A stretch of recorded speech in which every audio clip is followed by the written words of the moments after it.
invaded Ukraine. Again, happy to talk all about the Obama administration as well, just that all the Trump stuff is so fresh. So I'm going to focus on that now. So then, I'm just about done. President Trump gets to the G20, and it's absolutely remarkable. Not even what was said, I'll come to that in a minute, but what was done and shown. The handshake with President Putin. Everybody, you must recall all the crazy handshakes that President Trump has given to Shinzo Abe, the Japanese prime minister, where he's pulling his arm, and Abe afterward, he looks like this, like his hand is in pain. And then there was the Titanic standoff between Emmanuel Macron and President Trump, where Macron kind of got the best of him, really squeezed Trump's hand. If you watch some of the video footage, President Trump, even with Vice President Pence, pulls him on stage. It's all to show who's boss, right? And you met Prime Minister Trudeau of Canada, when he was at the White House, he came up to President Trump, put his arm around President Trump, so President Trump had no leverage. And Trudeau, Justin Trudeau, he's a boxer, he's really in great shape, so he was pulling President Trump. So the handshake means something. It means something to President Trump.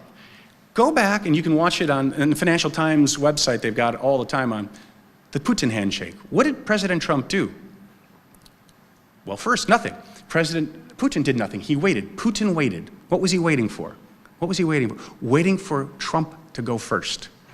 Because the symbol of President Trump reaching out his hand was the moment Russia got out of the penalty box, right? Russia's got all these sanctions on it. It wants them to be lifted. It's seen as a pariah by all the rest of us, especially by the United States under Obama. I mean, Obama and Putin hated each other. So Putin is waiting for Trump to reach out. Trump did it.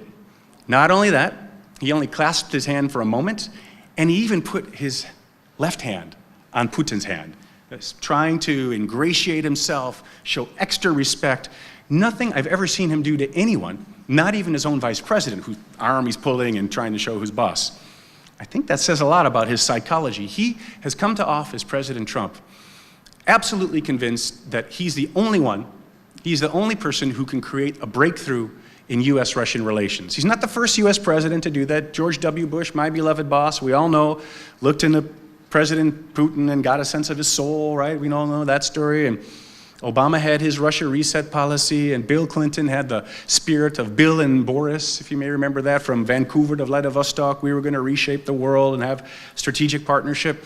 Every new American president romanticizes Russia, thinks he, eventually she, is going to be the one that creates the breakthrough, and everyone is disappointed in the end because Russia remains Russia.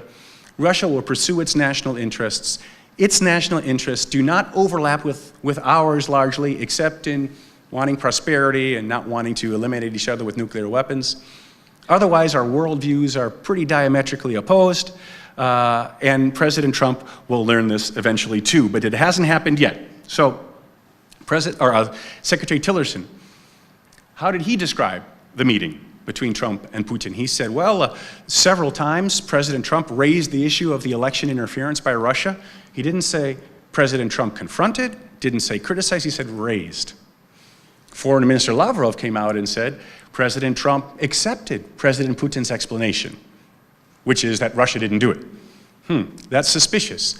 So you could say, okay, maybe Secretary Tillerson just, he's not a diplomat, he just headed the world's biggest oil company, maybe he just was not careful. But then he chose to say what? He chose to say, the good news is the two presidents did not agree to relitigate the past. They agreed to disagree, in other words. So if Rex Tillerson was still the CEO of Exxon, and let's say Shell owed Exxon $1 billion, would he have a meeting with the CEO of Shell and say, okay, we can forget about the $1 billion you owe us, right? Don't worry about it. We're not going to relitigate the past. You cheated us, but let's move on. Of course not. Why is it not okay for a huge company, but it's okay for the United States to let Russia out of this penalty zone? For what? Simply for the purpose of building a, whatever it means, a more constructive US-Russian relationship. First of all, that relationship is not an end in itself. It's a tool to do other things, the US-Russian relationship. And secondly, it's never going to be a constructive relationship if it appears that the US leader can be so manipulated by his Russian counterpart. So for all those reasons, I'm pessimistic about this current moment. Yes, geopolitics are now the defining factor in this part of the world and always should have been. Yes, there have been some great developments. People like me will no longer say, well, we can't write a report that says NATO ought to pre-position materiel in the Baltic region and Poland. We actually have troops on the ground now. Fantastic. We've woken up. Got to make sure, of course, that those Warsaw summit commitments are maintained. And we know with your boss, Professor Szczerski, he wasn't clear, President Trump, on how committed the U.S. is to keeping our troops here on the ground. I won't even look at you, so don't put pressure on you to respond. But that's a very worrisome development. Ultimately, though, my very last remarks, ultimately, I am optimistic. Ultimately, because President Trump lacks geopolitical vision, lacks historical insight, or really even, frankly, I don't mean to be disrespectful, but curiosity about history. Everything is about the deal, one-on-one, right? The individuals, the people. That's why he had nobody in the room, which is what Putin wanted, besides Rex Tillerson and the interpreter when they met. And so what's inevitably going to happen is we'll start out with a grand bargain, right, where something happens on Ukraine, mostly cut over the heads of the Ukrainians, but thank goodness with Ambassador Volker there, I know he's no fool and he'll fight against that.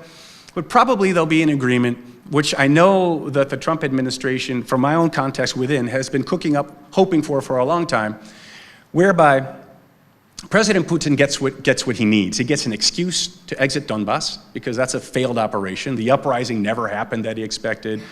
The Russian troops are dying. It's an albatross economically around the neck of Russia. But he can't just leave, right? He can't just pull out Russian troops, because that'll really hurt him domestically, politically. So, okay, he says we've re-entered the geopolitical stage. We're at the center of it with President Trump. This is what Putin will say. We'll pull out of Donbass. We're never leaving Crimea. So that'll be the deal, I think. Donbass, if the Ukrainian government offers autonomy, you'll have a sort of frozen political conflict in Donbass. Troops gone, heavy weapons pulled back on the Russian side. Crimea is still what it is, Anschluss by Russia. And then the other area where there'll be cooperation is Syria. And we've already seen in southeastern Syria, there's the modest ceasefire that seems to be holding. That's great. May it work. However, it also provides U.S. blessing for Russian troops deeper into the Middle East, basing thereof that has never happened before. But, okay, leave that aside. Maybe it'll bring peace. But eventually that cooperation in Syria will collapse. Russia has no history of successfully establishing peace and rebuilding economies and complex cultures. It has no history, right? It used brutality in the 1940s and 50s and 30s to build the Soviet Union, but it doesn't have the finesse to rebuild something on the scale of Syria. And so Trump is going to be disappointed. President Trump will be disappointed with President Putin. President Putin will inevitably overplay Russia's hand.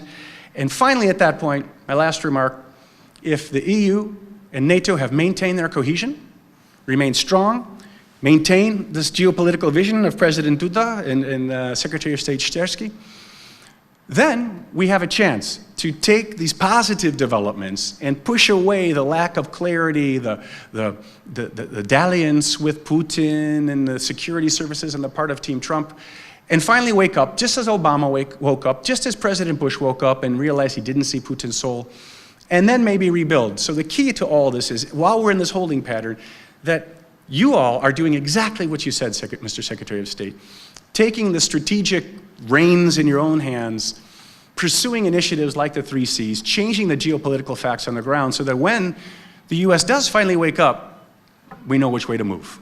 Thank you very much.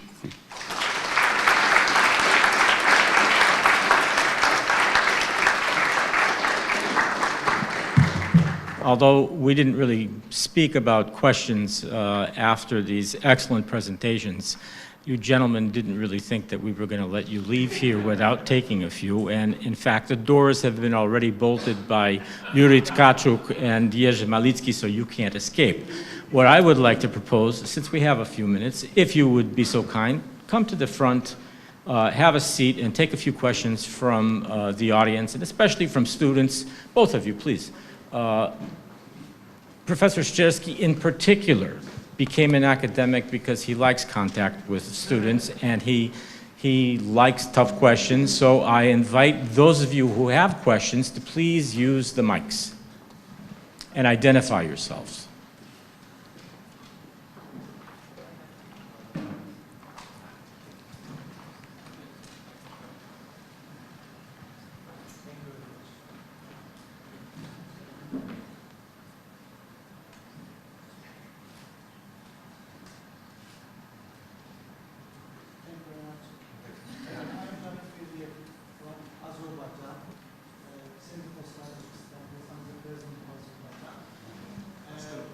Thank you very much for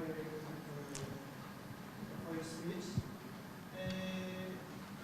On 27th June, Azerbaijan President İlham visited Poland.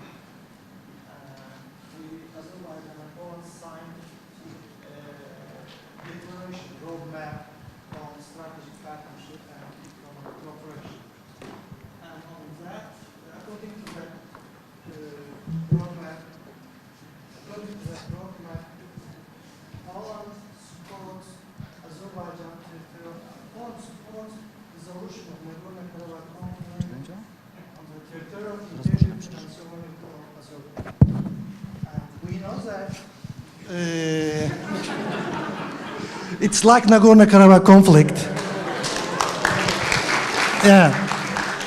And we know that the Nagorno-Karabakh conflict, as a word, the occupation of Azerbaijan territories by the Armenia, the main part of the geopolitical confrontation in the post-Soviet region. And Mr. Mitya Bryza, he used to be ambassador of Azerbaijan, and before he is a representative of United States of America in Minsk Group. Minsk Group is dealing with Nagorno-Karabakh conflict, occupation of Azerbaijan territories, try to do something objectively, but we don't believe that it's objectively because few days before, Armenian armed forces killed 2 years girl in Nagorno-Karabakh, as Minsk Group made objective speech or objective declaration regarding this. And nobody of you mentioned about the Nagorno-Karabakh or occupation of Azerbaijan territories by the Armenian Republic of Armenia when you talked about the geopolitical confrontation in this region. We know that, as you mentioned, the Nagorno-Karabakh is a problem of geopolitical rivalry in the region. And Azerbaijan also paid high prices for this. Why Mr. Mitya Bryza knows this process very well. Azerbaijan realized regional energy project, transportation project, which is very important also for the Eastern Europe, also security also. So it's a high price for Azerbaijan. Why you didn't mention about the Nagorno-Karabakh as a geopolitical rivalry in this region? Thank you very much.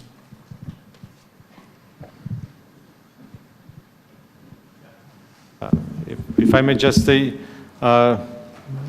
with full respect to Professor Mizgil, I'm afraid I have to leave in a couple of minutes from here because I see on my phone that people are getting crazy for me not to answer questions, not to answer the phones for an hour or something already. So, with the, I would say, from our perspective, you should all know, we all know that Poland will soon enter the Security Council of the United Nations, which means that starting 2018, we take extra responsibilities for international peace and conflict resolvement as a part of the Security Council of the United Nations, and Poland will stick and will realize all the agreed United Nations resolution over the conflicts in our region. That's our position. I'm happy to come back to it if someone else has questions for Professor Ścierski since he has to leave. I promise I'll answer that though. Yeah. Yeah, that's fine.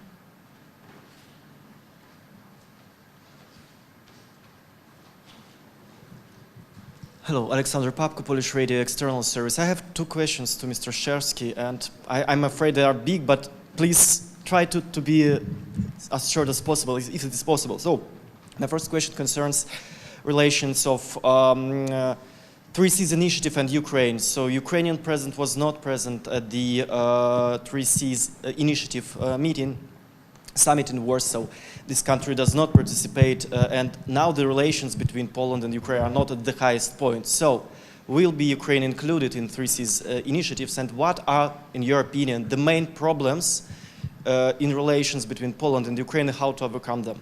So, and my second question relates to Belarus. So now Belarus, Minsk is getting out from the isolation, from the political isolation, but aren't you afraid of reinforcing the authoritarian regime, creating problem in the future? So how to avoid the term which is now coined Azerbaijanization, sorry for this word, but of Belarusian regime? Thank you very much. First of all, of course, I'm not in any position to comment over the internal affairs of any country and to name and define the nature of the legitimate ruling institutions of any country. So I would distinct myself from your comments over the nature of this or other country. If I am supposed to say about the 3Cs in Ukraine, the important thing is that was decided from the very beginning, not to create any other questions over the initiative. That is formally only consists of the EU member states. So this is not being a tool of I would say, debate with the rest of the European Union and the Brussels institutions over the nature of this initiative. If it's supposed to include the countries outside the European Union, then that will have a different nature of the endeavor, and there would even more being vigilantly seen from this other capital. So we keep the 3Cs initiative formally limited to the EU member states, because of course also the other countries of the initiative would like to enlarge it to the different I would say directions, because we got still unfinished integration of the Western Balkans, for instance. So there'll be much more questions over the outside the EU members of the 3Cs initiative. But at the same time, we all know by practice that Poland is investing also in the interconnectivity of the Ukraine to the European Union, and we do a lot to build up the roads and gas and other interconnectors with Ukraine. So in practice, we see it as a larger common market, a larger common space of interconnectivity, but in the same time, the 3Cs is supposed to be the intra-EU group of countries. I would very much argue on the assumption that the Polish-Ukrainian relations are in a kind of shape that you defined as a week. On Friday, I am going to have a long conversation here, which is my good friend and closer collaborator, the political or diplomatic advisor to President Poroshenko here in Warsaw, just as a result of and just to exchange the information and put some more common strategies after the President Poroshenko visits Washington and President Trump visits Warsaw, and Rex Tillerson was just about in Kiev. So we got a lot of things to discuss. So we are in frequent contacts, and you know that we keep also the pace of the Polish-Ukrainian meetings on the highest level. The presidents every year that they meet at least twice. That was agreed every time during the United Nations General Assembly, and every time once official visits. So we exchange official visits every year. So we keep the pace of the highest level. We keep the pace of the working level, and the Ministry of Foreign Affairs is also in very, very close cooperation with the Ukrainian. The only thing that is missing, and that's the fact, is that Poland is not the part of the Minsk process, formally. But that was not the mistake of us. That was a mistake of the past years.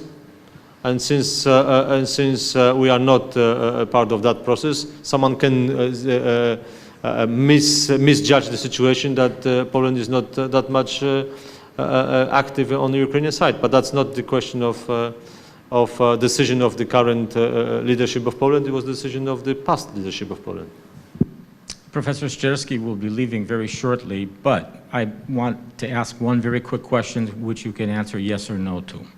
So given the fact that those countries that Donald Rumsfeld once called old Europe will most likely not be very happy with the cooperation being offered by the 12 countries of the 3 Cs, and if they decline to fund the building of the pipelines that are being planned, are the 12 countries prepared to undertake the funding on their own? Yes or no?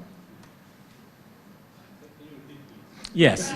Are you ready to pay for the pipelines that you want to build with 11 other countries between Croatia and Poland? The cohesion of the region of Central Europe is, I would say, as Matthew Bryza said, is our gift to the cohesion of Europe. So we don't think this should be seen as the divisive initiative. And of course, we are investing our own money into securing the diversification of these